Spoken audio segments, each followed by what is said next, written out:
Hello everyone, this is going to be card number 5 for my October 2012 Halloween series, and I'm just going to go ahead and put this one together while you're watching. Today I'm going to be using this Graphic 45 Happy Haunting paper pad, and as Graphic 45 is known for their amazing graphics, basically what I've gone and done is picked out a couple of sheets for my layers and then chose a graphic that I really liked, and I'll kind of talk about it as we go through. And I'll also list my measurements down on the bottom of the screen instead of trying to list them while I'm working. So I actually have just a piece of vanilla colored cardstock or a cream colored cardstock, and I'm going to start out by inking that with some tea dye distress ink. It's made by Tim Holtz. I'll go ahead and ink around this piece, and I've already gone ahead and inked around my other layers so that I wouldn't need to do all of that while you're watching. I'm just using a little sponge dauber to do that. My kids are home, so you might hear them in the background. Hopefully not fighting. Okay. So once I've done that, we can go ahead and start putting our first couple of layers together. You'll also notice that the corners are punched. And the way that I got that ticket corner punch was by taking my EK Success ticket punch.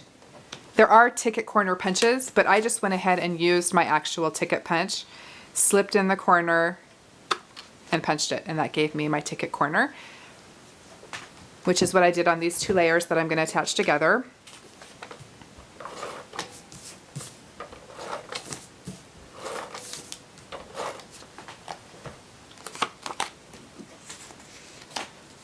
Line these up, and then this piece can go onto my vanilla color layer.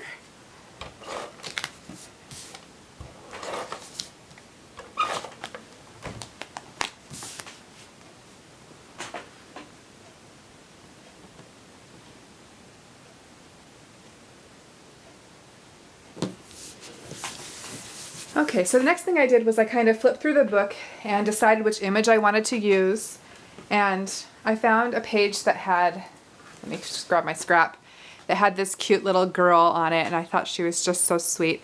So I cut her, because there were several copies of the same image, first I just cut her out, and that gave me this piece right here.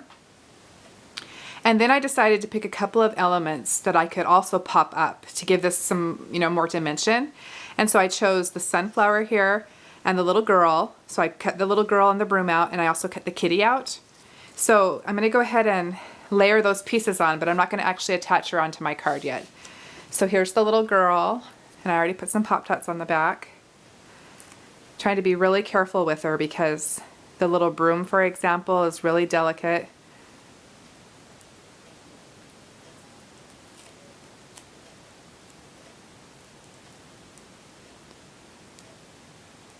If you've never used Graphic 45 papers before, they have such beautiful, beautiful images.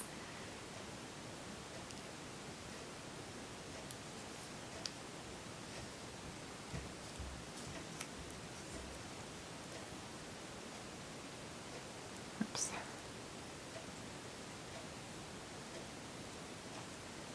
Okay, and once we put this onto our card, it won't wiggle. So there's the first layer, and then I'll grab my little sunflower piece that I cut out and go ahead and attach that on.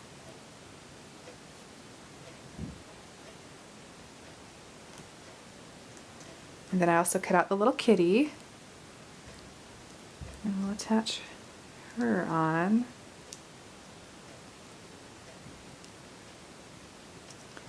And then when you look at it from the side, you'll be able to see there's an awful lot of dimension going on. Which on the card it's going to be super cute. Hopefully you'll be able to see. So let's set the sides aside for 1 second. And then I went ahead and grabbed a couple of pieces of paper that I wanted to use. And I'm thinking I'm going to put this one on the bottom.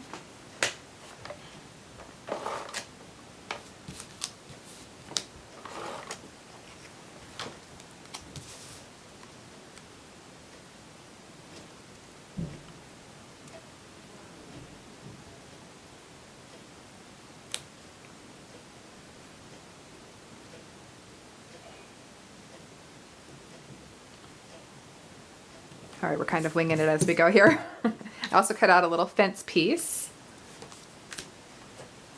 So again, all of this is coming from the same paper pack, the Graphic 45 Happy Hunting pack. And then I have the little fence that's gonna just go on top here. Just like that. And then I'm thinking my little girl's just gonna go right here. Before I put her down, I have a couple of other pieces that I want to kind of pull out. Cut out a little piece of green, and I did the same thing, clipping those corners with my ticket punch. And then I found this little Happy Haunting piece inside the paper pack that I liked. So I was kind of playing around with this a little bit.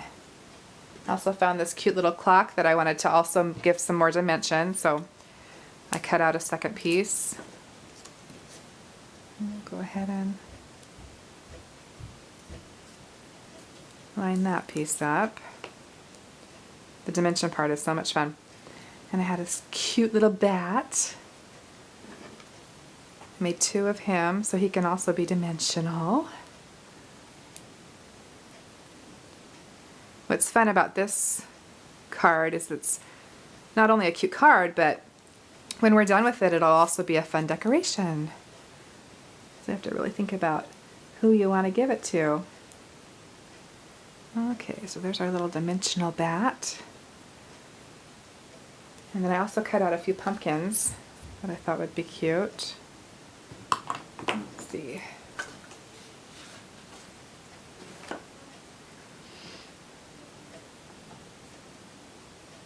And then maybe right here. Okay, so this looks kind of like the basics of what I want to do, so let's go ahead and stick our pieces down. Actually, before I do that, I'm going to attach... No, I'm going to go ahead and go for it, actually.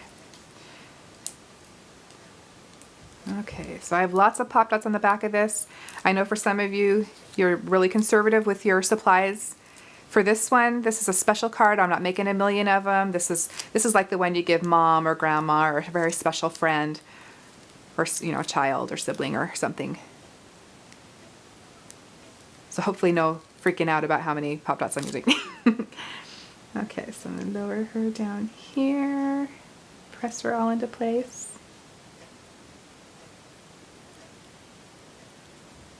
Okay. And my pumpkin doesn't have any dimensionals on the back, so I'm just going to grab some quick dry to stick her down.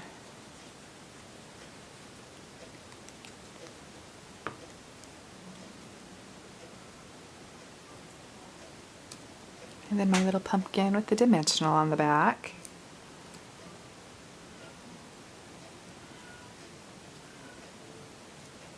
And our cute little clock. Let's wait 1 second on that. I want to put this piece down.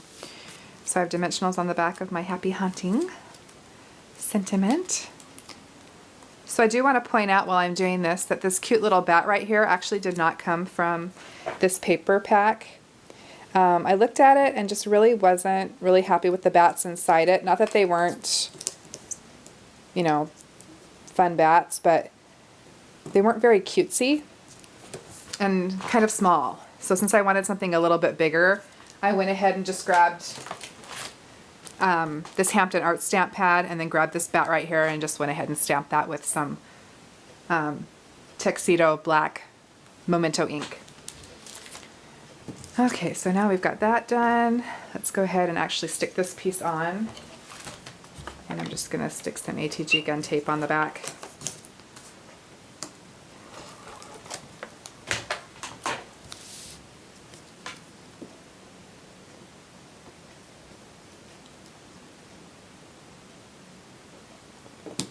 Okay, that will help with my placement just a little bit here on the last part. And I'll move the backings off of the pop dots on my clock. Now you're probably wondering what I'm going to do for my card base. I'll show you in just a minute here. Alright, so there's my cute little clock. We'll remove the backings off of our bat.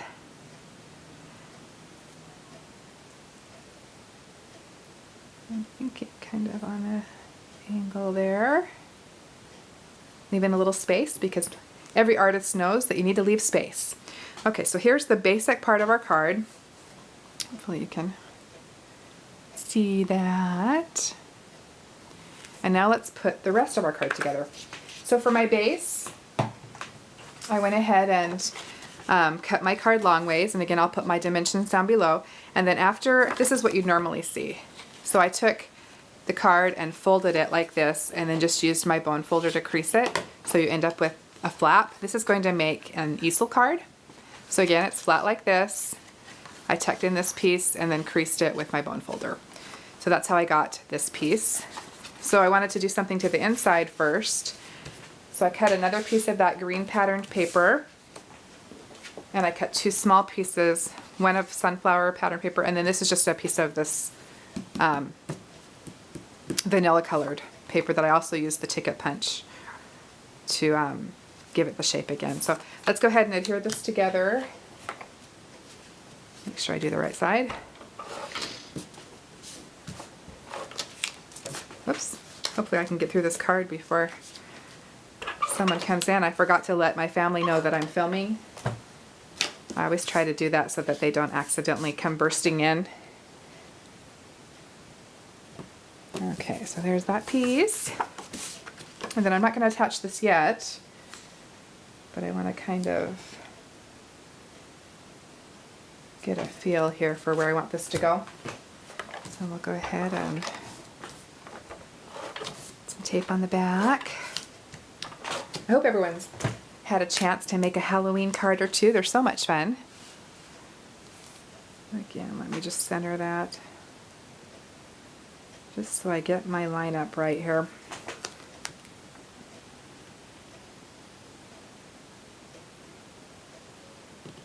Okay.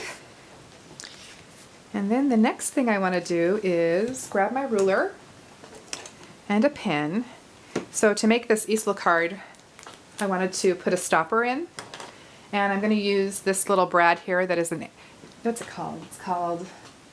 It's a Stampin' Up! Antique brad. They come in these little boxes like this.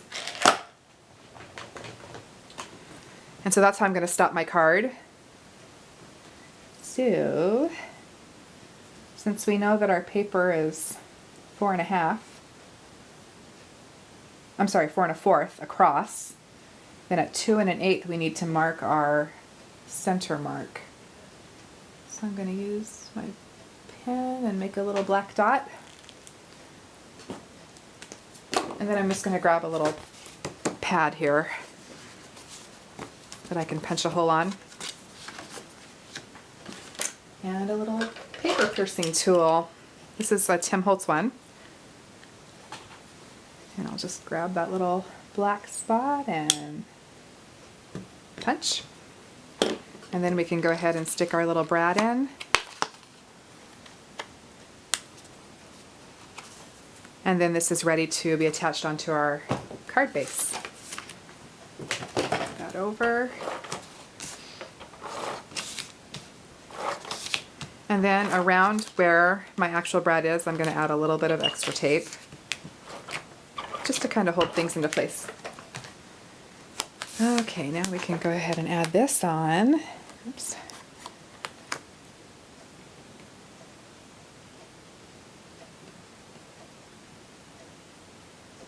Okay, so that's going to stop our card. Oops. So we need to put our weight on. So this piece right here is going to attach onto here. So what I'm going to do is just put tape on this piece where the line is. And depending on how heavy your piece gets, you may decide to use some sticky strip if you're worried about your piece coming off. But I'm just going to be liberal with my ATG gun tape, and that should hold it.